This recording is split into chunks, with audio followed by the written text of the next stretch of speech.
Hi everyone, welcome to RS chemistry. तो आज हम स्टार्ट करने वाले हैं मोल कंसेप्ट का नेक्स्ट लेक्चर।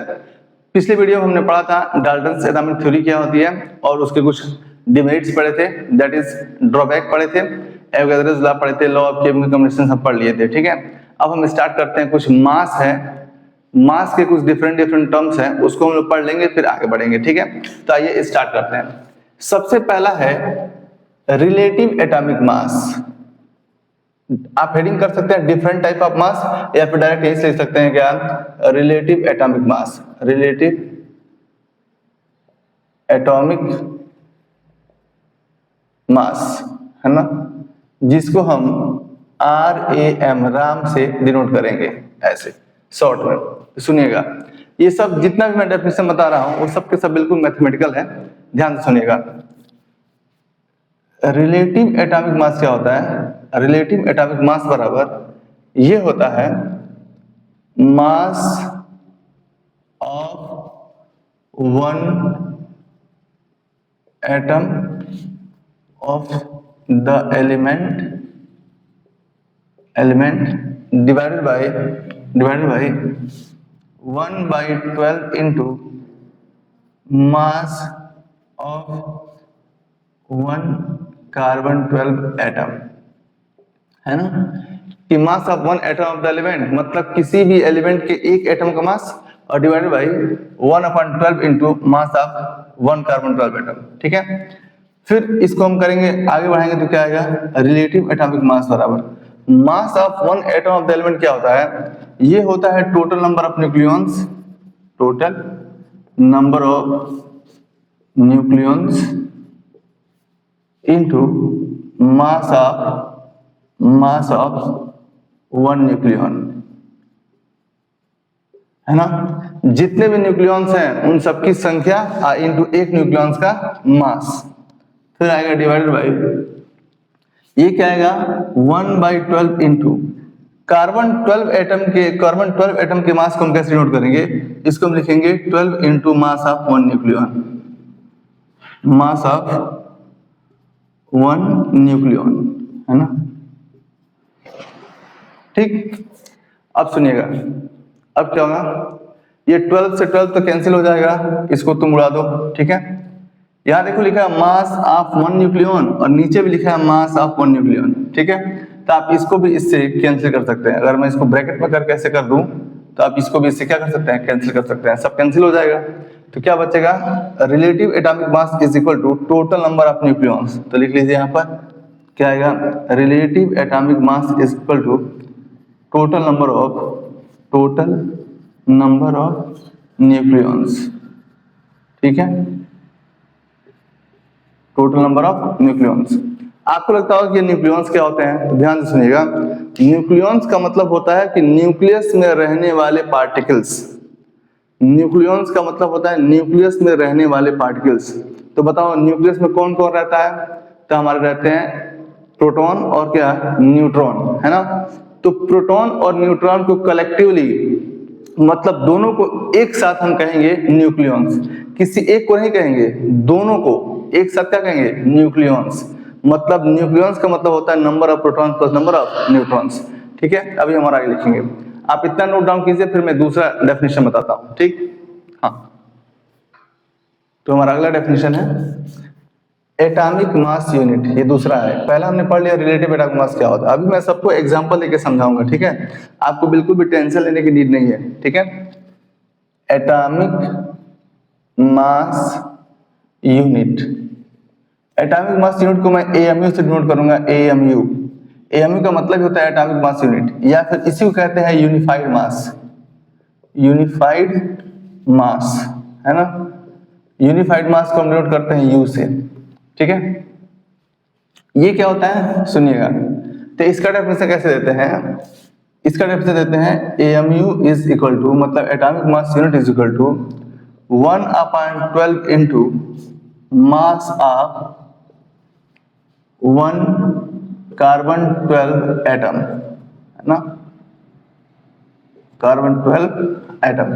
ठीक, फिर अभी मैंने इसको क्या लिखा था, AMU इज इक्वल टू, अभी मैंने इसको क्या लिखा था, अभी लिखा था 1/12 into mass of 1 carbon 12 atom, कैसे लिखे थे 12 into mass of 1 nucleon, mass of 1 nucleon. बताओ इसके पहले वाले में यही लिखे थे ना, फिर ये 12 से 12 कैंसिल हो जाएगा तो क्या बचेगा, AMU is equal to mass of 1 nucleon. ठीक है, अब एक न्यूक्लियन का जो मास है वो कितना होता है, सुनिएगा मैं लिखता हूं 1 AMU, इसको इसके पहले कुछ नहीं लिखा, मतलब एक तो लिखा ही होगा।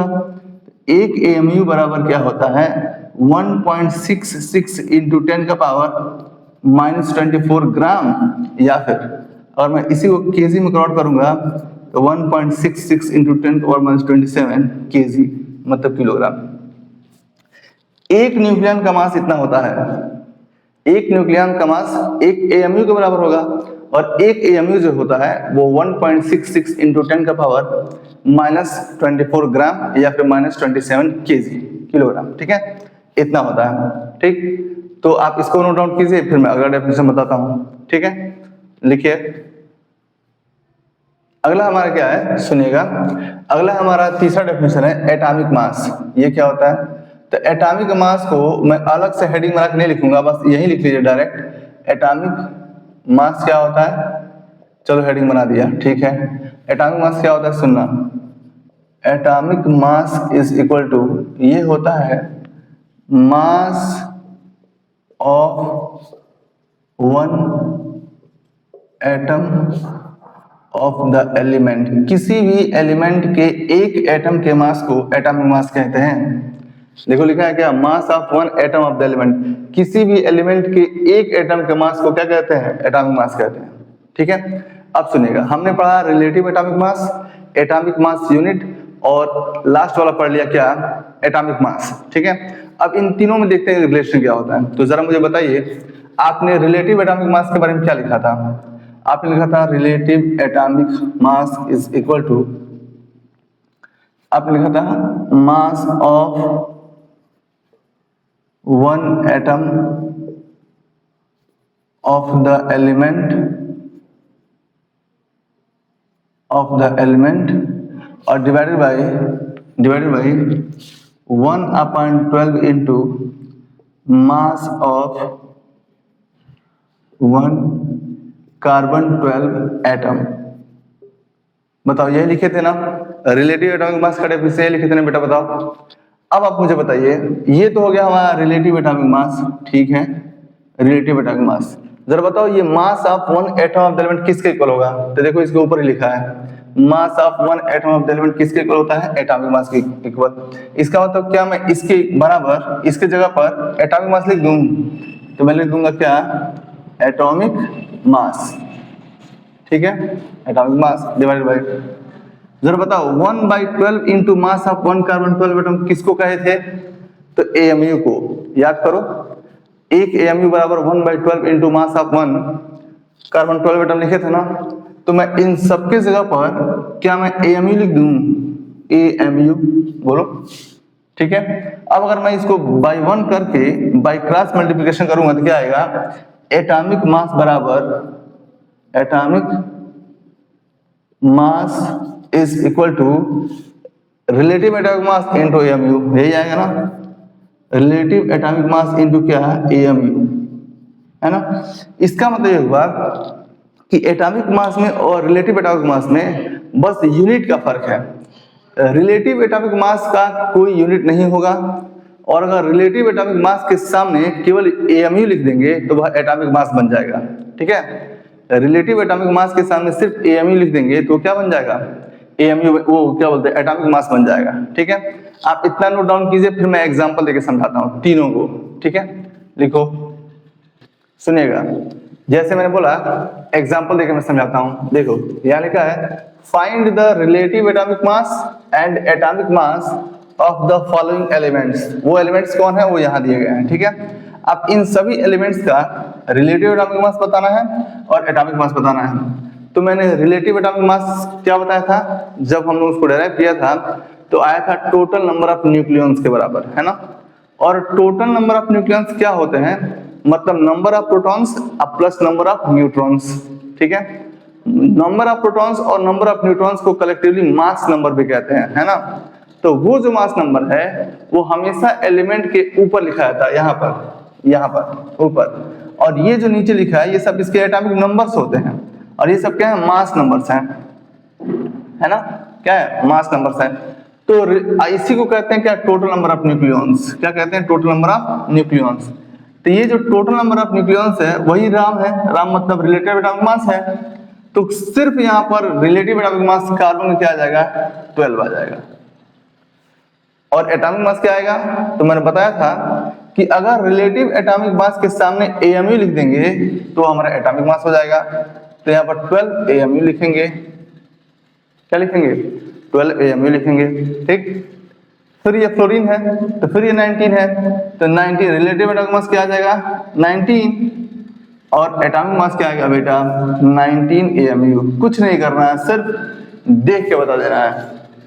इसका क्या आएगा, सोडियम का 23 है, तो यहाँ पर आएगा 23, रिलेटिव एटॉमिक मास आएगा 23 विदाउट एनी यूनिट, और यहाँ पर जब यूनिट लगा देंगे AMU तो ये हमारा बन जाएगा एटॉमिक मास।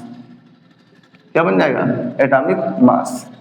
फिर क्या है, देखो 17 क्लोरीन 35 लिखा है। क्लोरीन के दो आइसोटोप्स होते हैं, 17 क्लोरीन 35, एक होता है 17 क्लोरीन 37। वैसे तो जो एक्चुअल एटॉमिक मास होता है वो 35.5 होता है, लेकिन मैंने 35 माना है, ठीक है। तो इसका रिलेटिव एटॉमिक मास क्या आएगा, 35 आएगा, और इसी 35 को यूनिट के साथ लिख दूंगा तो 35 AMU, तो ये हमारा बन जाएगा एटॉमिक मास, ठीक। और ये देखो लिखा है क्या, 20 कैल्शियम 40, तो 40 क्या है, हमारा रिलेटिव एटॉमिक मास है, तो यहाँ लिख लो 40, दैट इज 40, और यहाँ पे क्या आ जाएगा 40 AMU, 40 AMU, ठीक है। तो बस रिलेटिव एटॉमिक मास में और एटॉमिक मास में सिर्फ यूनिट का फर्क है। अगर हम विदाउट यूनिट लिखेंगे मास नंबर तो उसको हम रिलेटिव एटॉमिक मास कहेंगे, और उसी रिलेटिव एटॉमिक मास के सामने AMU लगा देंगे तो हमारा एटॉमिक मास बन जाएगा, ठीक। आप इतना नोट डाउन कीजिए, फिर मैं अगला कॉन्सेप्ट सिखाता हूं।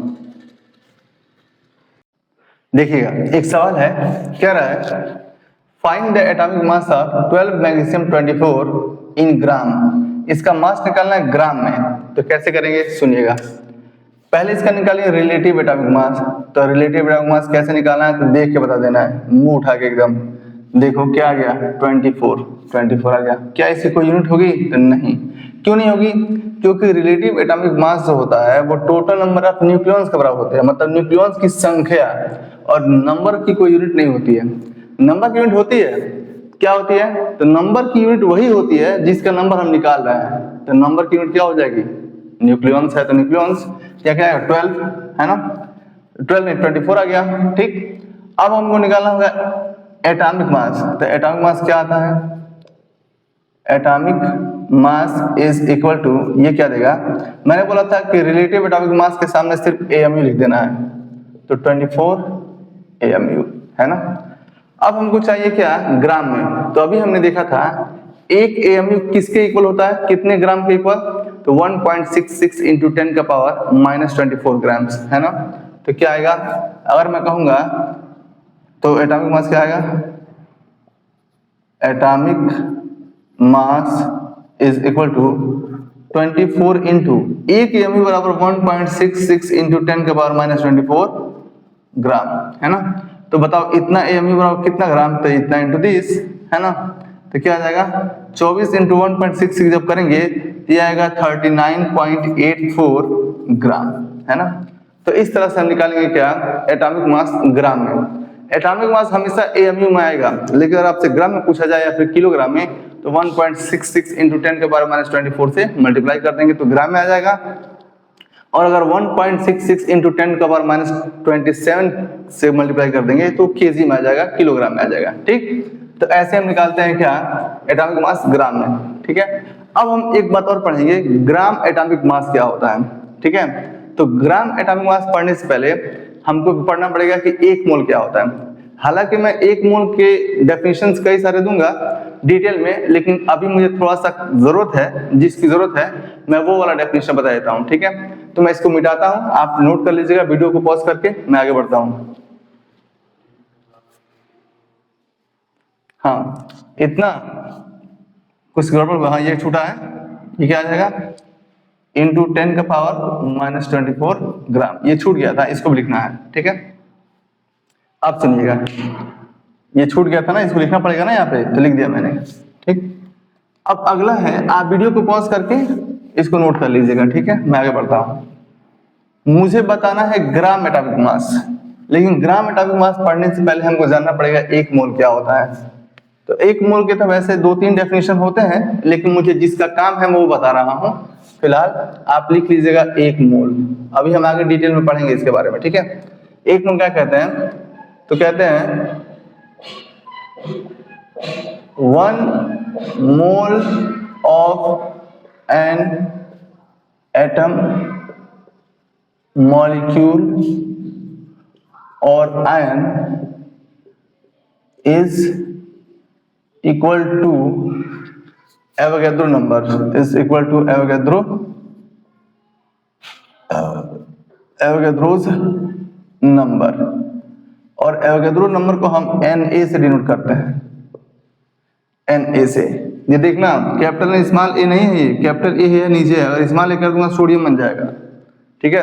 और ये एक ये Na क्या होता है, एवोगैड्रो नंबर है, और इसकी वैल्यू क्या होती है, तो Na की वैल्यू होती है क्या 6.022 इंटू 10 का पावर 23, क्या होती है 23, ठीक। इसकी यूनिट होती है पर मोल, मोल इन्वर्स कर देंगे ना तो आ जाएगा, ठीक है।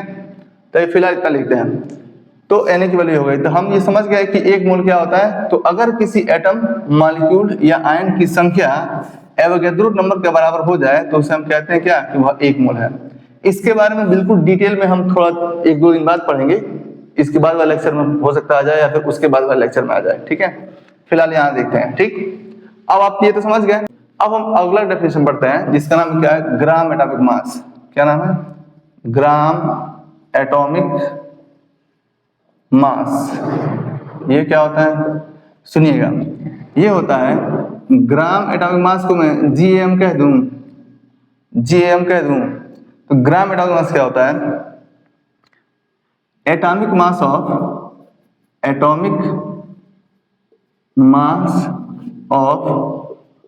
1 मोल एटम। एक मोल एटम के एटॉमिक मास को, एक मोल एटम के एटॉमिक मास को हम ग्राम एटॉमिक मास कहते हैं, ठीक है। अब जरा बताओ कि एक मोल एटम किसके इक्वल होता है, तो यहाँ लिखा, ऊपर लिखा है देखो कि एक मोल जो है किसी भी एटम का वो एवोगैड्रो नंबर के बराबर होता है। तो क्या मैं इसी लाइन को दूसरे तरीके से लिख दूं, gram atomic mass is equal to, gram atomic mass is equal to atomic mass of Na atoms, है ना, माने Na एटम एवोगैड्रो नंबर के बराबर कोई एटम्स है उसके एटॉमिक मास को हम ग्राम एटॉमिक मास कहते हैं, ठीक है। तो आप इतना नोट कीजिए, फिर मैं इसको एग्जांपल देकर समझाता हूं, ठीक, नोट करो। तो मैंने बोला था ग्राम एटॉमिक मास को हम कैसे समझाएंगे, तो मैं इस सवाल के माध्यम से आपको समझाता हूं कि ग्राम एटॉमिक मास क्या होता है। सुनिएगा, ये नाइट्रोजन एटम लिखा है ना बेटा, बताओ, तो यहाँ लिख लेंगे हम नाइट्रोजन, कैसे लिखते हैं 7 नाइट्रोजन 14, ठीक है। सबसे पहले तुम लिखो इसका रिलेटिव एटॉमिक मास। तो रिलेटिव एटॉमिक मास क्या होता है, नंबर ऑफ न्यूक्लियॉन्स के बराबर, और उसको देख के लिख देना है, ये क्या लिखा है 14, विदाउट यूनिट लिख देंगे तो यही क्या हो जाएगा रिलेटिव एटॉमिक मास। फिर हम क्या निकालते हैं, एटॉमिक मास। एटॉमिक मास कैसे निकालते थे, तो इसी के सामने केवल AMU लिख देंगे तो वो एटॉमिक मास हो जाएगा, तो 14 AMU, है ना। अब जरा मुझे बताइए, इस AMU को मुझे ग्राम में कन्वर्ट करना होगा, तो मैं क्या करूंगा, किससे मल्टीप्लाई करूंगा, 1.66 इंटू 10 का पावर -24, ये ग्राम में आ जाएगा ऐसे, ठीक है। ये किस में आ जाएगा, AMU से ग्राम में आ जाएगा, ठीक। लेकिन अभी ये ग्राम एटॉमिक मास नहीं है, अभी सिर्फ एटॉमिक मास है जिसको मैं ग्राम में लिखा हूं। अब हम लिखेंगे ग्राम एटॉमिक मास। ग्राम एटॉमिक मास ये क्या होता है, ये क्या होता है, ग्राम एटॉमिक मास क्या होता है, तो मास of Na number of atoms. इसका मतलब इन सब में Na से मल्टीप्लाई करना पड़ेगा, क्या आएगा 14 इंटू 1.66 इंटू 10 का पावर -24 ग्राम इंटू Na, ग्राम एटॉमिक मास का तुमने डेफिनेशन लिखा था कि atomic mass of Na atoms. तो Na एटम्स कहाँ है? जब तक इसमें Na से मल्टीप्लाई नहीं करेंगे तब तक Na एटम कहाँ से आएगा? नहीं आ पाएगा, इसलिए मैंने इसमें Na से मल्टीप्लाई कर दिया। अब इस Na की वैल्यू पुट करो तो क्या आएगा? 14 इंटू 1.66 इंटू 10 का पावर माइनस 24 इंटू Na की वैल्यू क्या होती है? 6.022 इंटू 10 का पावर 23। ये तो ग्राम में था ही। अब सुनिएगा, इन सब का ध्यान से देखना, ध्यान से देखो क्या बोल रहा हूं। इन दोनों का जो मल्टीप्लिकेशन है, इन दोनों का 14 किनारे है बस, 1.66 इंटू 10 का power minus 24 gram into 6.022 into 10 का पावर 23। इन दोनों का जो मल्टीप्लिकेशन है वो लगभग 1 के बराबर आता है। किसके बराबर आता है? लगभग 0.99 समथिंग आएगा तो उसको हम 1 कह देंगे। 0.99 समथिंग को लगभग 1 कह सकते हैं ना बेटा, बताओ। इसका मल्टीप्लिकेशन किसके बराबर आ गया? लगभग 1 के। तो 14 इंटू 1 ग्राम, तो क्या आ जाएगा? 14 ग्राम, है ना। तो ग्राम एटॉमिक मास निकालने पर फिर ये पता चला कि अगर रिलेटिव एटॉमिक मास को लिखना हो, रिलेटिव एटॉमिक मास को लिखना हो तो तुम बस इसको बिना किसी यूनिट के लिख दो तो रिलेटिव एटॉमिक मास आ जाएगा। इसके सामने तुम AMU लगा दोगे तो एटॉमिक मास आ जाएगा, और इसी के सामने तुम इसको हटा के ग्राम लिख दोगे तो ग्राम एटॉमिक मास आ जाएगा। मतलब सिर्फ यूनिट का फर्क है, वरना न्यूमेरिकल वैल्यू बिल्कुल क्या है? सेम है ना। आप इसको लिखिए, फिर मैं अगली बात बताता हूँ, ठीक। तो अगला है हमारा, अगला कॉन्सेप्ट है मॉलिक्यूल क्या होता है। हालांकि आप सब ये जानते हैं, लेकिन मेरा फर्ज बनता है कि थोड़ा थोड़ा सबके बारे में बता दूं, ठीक है। क्योंकि ये सब छोटी छोटी बातें नहीं जानेंगे तो हम बड़ी बातें जो आगे आने वाली हैं वो नहीं पढ़ पाएंगे, इसलिए मैं थोड़ा थोड़ा सबके बारे में बता रहा हूँ। अगला है मॉलिक्यूल क्या होता है। मॉलिक्यूल सुनना, इससे पहला पॉइंट होता है ये कि मॉलिक्यूल जो होता है वो सबसे स्मॉलेस्ट पार्टिकल होता है जो कि फ्रीली एग्जिस्ट कर सकता है। मॉलिक्यूल क्या होता है? मॉलिक्यूल जो है सबसे स्मॉलेस्ट पार्टिकल होता है जो फ्रीली एग्जिस्ट कर सकता है। और दूसरा पॉइंट ये है कि मॉलिक्यूल को हम फिजिकल या फिर केमिकल प्रोसेस से डिवाइड करके एटम में कन्वर्ट कर सकते हैं। मतलब मॉलिक्यूल को तोड़ेंगे तो क्या कन्वर्ट, किस में कन्वर्ट होगा? एटम में। तो उसको हम फिजिकल और केमिकल प्रोसेस से एटम में डिवाइड कर सकते हैं, ठीक है। यही बात हमको लिख लेना है। तो लिखेंगे क्या? मॉलिक्यूल इज द, मेरे साथ साथ लिख लो, is the smallest particle which has free existence,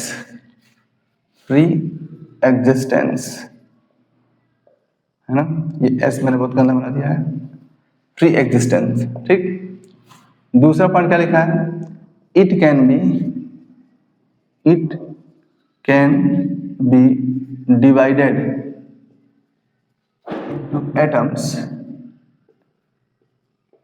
into atoms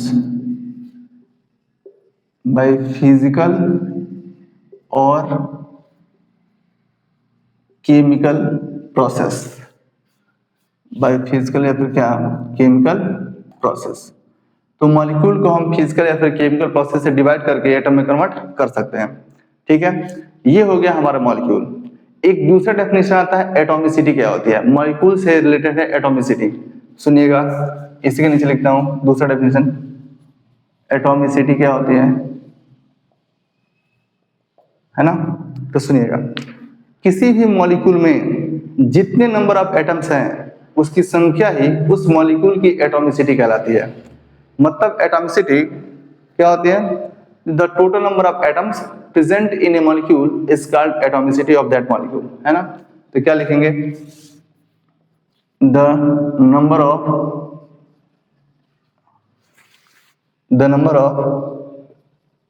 atoms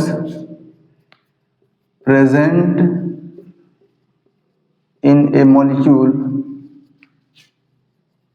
is called atomicity of that molecule, atomicity, ठीक है, of that molecule, ठीक। अब जैसे इसको मैं समझाऊं, कैसे समझाऊंगा? जैसे मान लो मैं लिख दिया, यहाँ पे लिख देता हूं मैं मॉलिक्यूल, है ना, मॉलिक्यूल, और यहाँ लिखता हूं मैं क्या? एटॉमिसिटी, ठीक है। सुनो, जैसे मैंने लिखा यहाँ पर H2, तुम बताओ कि इसमें टोटल नंबर ऑफ एटम्स कितने हैं? तो इस हाइड्रोजन मॉलिक्यूल में 2 एटम है हाइड्रोजन के, तो इसकी एटॉमिसिटी कितनी हो जाएगी 2।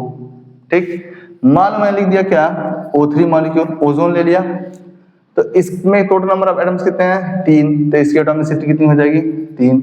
देखिए बता देना है। मान लो मैंने लिख दिया H2SO4, इसमें टोटल नंबर ऑफ एटम कितने हैं, तो 2 हाइड्रोजन और 1 सल्फर, 3 और ये 4, कितने हो जाएंगे 7। तो इस सल्फ्यूरिक एसिड की एटॉमिसिटी कितनी हो जाएगी 7। मतलब किसी भी मॉलिक्यूल की एटॉमिसिटी उसमें present total number of atoms के बराबर होता है। समझ गए आप ये अच्छे से? आप इसको नोट आउट कीजिए, फिर मैं अगला कॉन्सेप्ट बताता हूं, ठीक है। तो हमारा अगला कॉन्सेप्ट है मॉलिक्यूलर मास। क्या होगा मॉलिक्यूलर मास, ये हमारा हेडिंग है। तो मॉलिक्यूलर मास का डेफिनेशन कैसे देते हैं, तो मास of one molecule is called molecular mass. मतलब किसी मॉलिक्यूल के मास को हम कहते हैं क्या मॉलिक्यूलर मास। तो लिख दो यहाँ पे the mass of one molecule, एक लाइन में डेफिनेशन है, one molecule is called molecular mass, molecular mass. ठीक है, ठीक, मतलब एक मॉलिक्यूल के मास को हम मॉलिक्यूलर मास कहेंगे 2 कौड़ी का। फिर आता है क्या gram molecular mass, gram molecular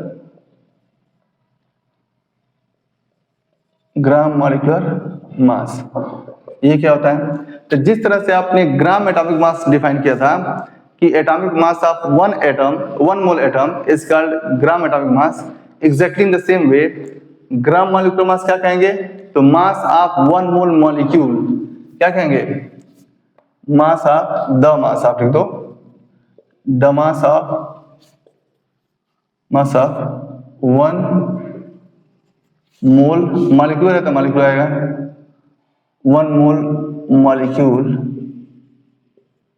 is called gram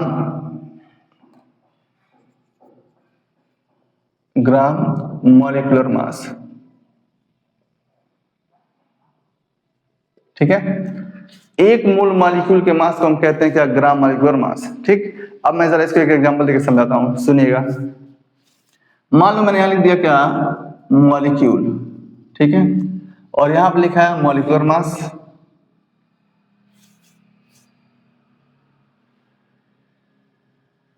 molecular mass, और यहां पर लिखता हूं मैं ग्राम मॉलिक्यूलर मास को, क्या मैं ऐसे लिख दूं ग्राम मॉलिक्यूलर मास, समझ लेना तुम। ठीक है, सुनना, मान लो मैंने यहाँ पे लिखा मॉलिक्यूल H2O है ना, तो H2O का मॉलिक्यूलर मास क्या आएगा, तो मैंने बोला कि एक मॉलिक्यूल के मास को, ये मतलब किसी भी मॉलिक्यूल के मास को मॉलिक्यूलर मास कहते हैं। तो इस मॉलिक्यूल का मास कितना होगा, तो किसी भी मॉलिक्यूल का मास कैसे निकालते हैं, तो उसमें प्रेजेंट जितने भी एटम्स हैं सबके एटॉमिक मास को ऐड करो, उतनी बार जो आएगा वही हमारा क्या हो जाएगा मॉलिक्यूलर मास। और मॉलिक्यूलर मास भी किस में रहेगा, AMU में। किस में रहेगा, AMU में। और एक ग्राम मॉलिक्यूलर मास किस में रहेगा, ग्राम में। ठीक, ये AMU में बिल्कुल वैसे ही रहेगा जैसे मैंने पहले डेफिनेशन बताया था, ग्राम में भी बिल्कुल वैसे ही आ जाएगा जैसे मैंने पहले डेफिनेशन बताया था, डिराइव करके कैलकुलेशन किया था ना, भी ग्राम में आ गया था वैसे ही। तो देखो, एक हाइड्रोजन का मास 1 है तो 2 हाइड्रोजन है तो 1 × 2 प्लस ऑक्सीजन कितना होता है 16, तो ये टोटल क्या आ जाएगा 18 AMU। ठीक है, ऐसे ही मान लो अगर मैं लिख दूं CO2, तो कितना आएगा, एक कार्बन होता है 12 का और एक ऑक्सीजन होता है 16 का, लेकिन कितने हैं 2 गो, तो टोटल कितना आ जाएगा 44 AMU। 44 AMU मॉलिक्यूलर मास हो जाएगा। ऐसे ही मैं लिखूं H2SO4, मान लो मैं लिख दिया, क्या आएगा, हाइड्रोजन कितने का 2 हाइड्रोजन है तो 2 ही आएगा, प्लस सल्फर कितना आएगा 32, प्लस एक ऑक्सीजन होता है 16 का, लेकिन 4 हैं तो 16 × 4 करना पड़ेगा, ये टोटल आ जाएगा कितना 98 AMU। ठीक है, फिर मान लो कोई एक दूसरा एग्जांपल लेता हूं, जैसे मान लो ग्लूकोज है C6H12O6, ये क्या होता है, तो देखना एक कार्बन होता है 12 का, लेकिन कितने हैं 6, प्लस एक हाइड्रोजन होता है 1 का, लेकिन 12 है तो सिर्फ डायरेक्ट 12 लिखूंगा, प्लस एक ऑक्सीजन होता है 16 का, लेकिन कितने हैं 6, तो मैंने ऐसे लिख दिया। देखो कार्बन 12 का होता है 6 गो है तो ऐसे लिख दिया। हाइड्रोजन 1 का होता है 12 है तो 12 लिख दिया। अब प्लस एक ऑक्सीजन 16 का होता है लेकिन 6 गो है तो ऐसे लिख दिया। ये सब करेंगे तो आएगा हमारा क्या 180 AMU। ठीक है, तो मॉलिक्यूलर मास भी AMU में आता है। और ग्राम में लिखना होगा तो बस मैंने क्या बोला था कि जहां AMU वहां पर ग्राम लिख दो, तो ग्राम भी यही आ जाएगा 18 ग्राम, 44 ग्राम इसका आ जाएगा, 98 ग्राम सल्फ्यूरिक एसिड आएगा और 180 ग्राम हमारा ग्लूकोज आ जाएगा। ये ग्लूकोज का फॉर्मूला होता है और फ्रक्टोज का भी। तो क्या तुम समझ पा रहे हो? मतलब मॉलिक्यूलर मास में और ग्राम मॉलिक्यूलर मास में सिर्फ यूनिट का फर्क है। मॉलिक्यूलर मास का यूनिट क्या होगा AMU होगा और ग्राम मॉलिक्यूलर मास की यूनिट क्या होगी ग्राम होगी। ठीक है, वरना न्यूमेरिकल वैल्यू तो क्या है बिल्कुल सेम ही रहेगा। ठीक, आप इतना नोट डाउन कीजिए, फिर मैं अगला कॉन्सेप्ट बताता हूं। तो अब तक हमने पढ़ा कुछ डेफिनेशन पढ़ा मास से रिलेटेड। सबसे पहले हमने पढ़ा रिलेटिव एटॉमिक मास जो कि टोटल नंबर ऑफ न्यूक्लियॉन्स के बराबर हो गया था। फिर हमने पढ़ा एटॉमिक मास जो कि रिलेटिव एटॉमिक मास के सामने AMU लिख देने पर आ जा रहा था। फिर हमने पढ़ा क्या AMU तुम ये समझ लिया। ठीक, फिर हमने पढ़ा ग्राम एटॉमिक मास जो कि एटॉमिक मास के सामने सिर्फ AMU हटाकर ग्राम लिख देंगे तो ग्राम एटॉमिक मास आ गया था। ठीक, फिर हमने पढ़ा मॉलिक्यूल क्या होता है, उसके बाद से एटॉमिसिटी क्या होती है, और मॉलिक्यूल से रिलेटेड भी कुछ डेफिनेशन पढ़े मास वाला। एक पढ़ा मॉलिक्यूलर मास और एक पढ़ा ग्राम मॉलिक्यूलर मास। तो मॉलिक्यूलर मास मैंने बोला कि एक मॉलिक्यूल के मास को हम कहते हैं क्या मॉलिक्यूलर मास, और अगर हम एक मोल मॉलिक्यूल के मास को कह देंगे तो उसको हो जाएगा ग्राम मॉलिक्यूलर मास। इतना पढ़ा।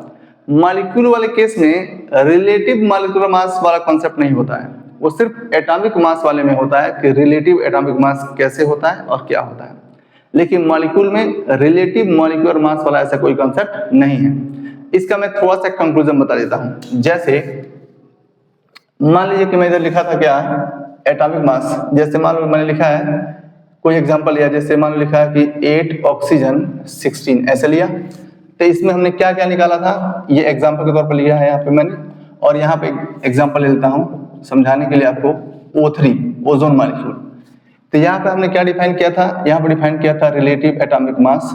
तो ये हमारा हुआ था क्या 16 विदाउट एनी यूनिट। ठीक है, फिर हमने बताया था क्या एटॉमिक मास। एटॉमिक मास ये क्या गया था तो 16 के आगे AMU लगा दिए थे। ठीक, फिर हमने डिफाइन किया था ग्राम एटॉमिक मास। ग्राम एटॉमिक मास जो कि AMU हटा के ग्राम लिख देने से आ गया था। ठीक है, तो तुमने देखा ना कि एटम वाले केस में रिलेटिव एटॉमिक मास होता है जो कि विदाउट एनी यूनिट लिखा जाता है मास नंबर के बराबर। ठीक, और फिर एटॉमिक मास क्या होता है, इसी को बस AMU के साथ लिख देंगे तो एटॉमिक मास आ जाएगा। और ग्राम एटॉमिक मास क्या होता है, तो इसी को मैं ग्राम के साथ लिख दूंगा तो ग्राम एटॉमिक मास आ जाएगा। लेकिन इस वाले केस में हम रिलेटिव मॉलिक्यूलर मास नहीं निकालेंगे, ये कुछ नहीं होता है, ये होता ही नहीं है। सीधे आता है क्या मॉलिक्यूलर मास। क्या आता है मॉलिक्यूलर मास, पहला यही आता है मॉलिक्यूलर मास जो कि क्या होता है मॉलिक्यूल के मास के बराबर। तो एक ऑक्सीजन 16 का तो 3 ऑक्सीजन कितने के तो 48, और ये भी यूनिट किस में आएगी AMU में। ठीक, फिर हमने कहा था gram molecular mass. Gram molecular mass है ना, ये क्या आया था ग्राम मॉलिक्यूलर मास क्या आया था, तो बस इसी को ग्राम के साथ लिख देंगे तो हमारा हो जाएगा क्या ग्राम मॉलिक्यूलर मास। तो क्या तुम फर्क महसूस कर पा रहे हो? एटम में रिलेटिव एटॉमिक मास का कॉन्सेप्ट होता है लेकिन मॉलिक्यूल में रिलेटिव मॉलिक्यूलर मास का कोई कॉन्सेप्ट नहीं होता। यहाँ पर सीधे आता है मॉलिक्यूलर मास और ग्राम मॉलिक्यूलर मास, लेकिन इसमें मॉलिक्यूलर मास नहीं है एटॉमिक मास है, तो रिलेटिव एटॉमिक मास आएगा, फिर एटॉमिक मास आएगा, फिर ग्राम एटॉमिक मास आएगा। ये होता है फर्क। आप इतना नोट डाउन कीजिए, फिर मैं एक दो और सवाल करके आपको एकदम अच्छे से और क्लियर कर देता हूँ। ठीक है, नोट डाउन कीजिए। तो चलिए एक और सवाल लिख के देखते हैं, समझते हैं कि ये सब क्या होता है। जैसे सवाल है, आप लिख लीजिए सवाल question, find the relative atomic mass comma atomic mass and gram atomic mass of magnesium and phosphorus. ठीक है, ये लिख लेते हैं। ठीक, तो सुनिएगा, पहले मैं मैग्नीशियम के बारे में बात करता हूँ। आप बताइए मैग्नीशियम कितने का होता है? तो 12 मैग्नीशियम 24, ये मैंने लिख लिया है ना। तो इससे रिलेटेड बातें क्या होंगी? तो सबसे पहले हम निकालेंगे क्या, रिलेटिव एटॉमिक मास। तो रिलेटिव एटॉमिक मास क्या होता है बेटा? तो sir total number of nucleons without any unit, तो क्या आ जाएगा 24, है ना आसान? बताओ, है ना आसान? फिर हमने बताया था एटॉमिक मास कैसे लिखेंगे? तो सर रिलेटिव एटॉमिक मास है ना, उसके सामने सिर्फ आप AMU लगा दीजिए, तो क्या आ जाएगा 24 AMU। बोलो बेटा, यही होगा ना। फिर ग्राम एटॉमिक मास कैसे आएगा? तभी मैंने डिराइव किया था। डिराइव करने पर क्या हुआ था कि ये जो AMU है उसी को मैंने ग्राम के इक्वल कर दिया था, तो क्या आएगा ग्राम एटॉमिक मास। ग्राम एटॉमिक मास क्या आएगा? तो 24 ग्राम। ये मैग्नीशियम का आ गया। अगर मैं यहीं पर इसी के सामने लिख देता हूं, इसी के सामने मान लो यहां लिख देता हूं नाइट्रोजन के बारे में बात कर लेता हूं। किसके बारे में? नाइट्रोजन नहीं, फास्फोरस है ना। फास्फोरस, फास्फोरस कितने का होता है? 15 फास्फोरस 31। कितना होता है? 15 फास्फोरस 31। तो तुम मुझे बताओ कि जो रिलेटिव एटॉमिक मास है क्या वो 31 के बराबर नहीं आएगा? आएगा ना। एटॉमिक मास है, एटॉमिक मास को चलो लिख देता हूं यहां पर, एटॉमिक मास ये क्या आएगा? तो बस इसके सामने AMU लगा दो सर, तो 31 AMU आ गया। ठीक है, फिर ग्राम एटॉमिक मास कैसे लिखेंगे? ग्राम एटॉमिक मास क्या आएगा? तो बस इसी को 31 के सामने ग्राम लिख दो।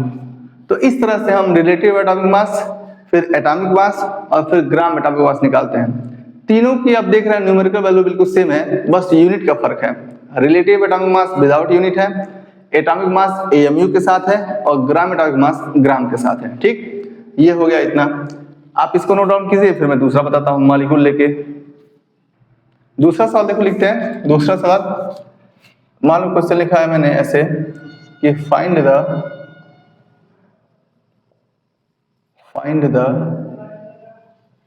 Molecular mass and gram molecular mass of किसका? तो जैसे मान लो मैंने लिख दिया H3PO4 जिसका नाम है फास्फोरिक एसिड, एंड एक और कोई ले लो, मान लो मैंने लिया शुगर ले लिया, सुक्रोज जिसे कहते हो ना, उसका फॉर्मूला क्या होता है? C12H22O11। यही होता है क्या? चेक करो क्या मैंने सही लिखा है सुक्रोज का फॉर्मूला, शुगर का? ठीक है, सही लिखा है। सुनिएगा, मान लो मैं निकालता हूं किसका, इसकी बारे में बात करता हूं, H3PO4 के बारे में। तो सबसे पहले इसका निकालो मॉलिक्यूलर मास।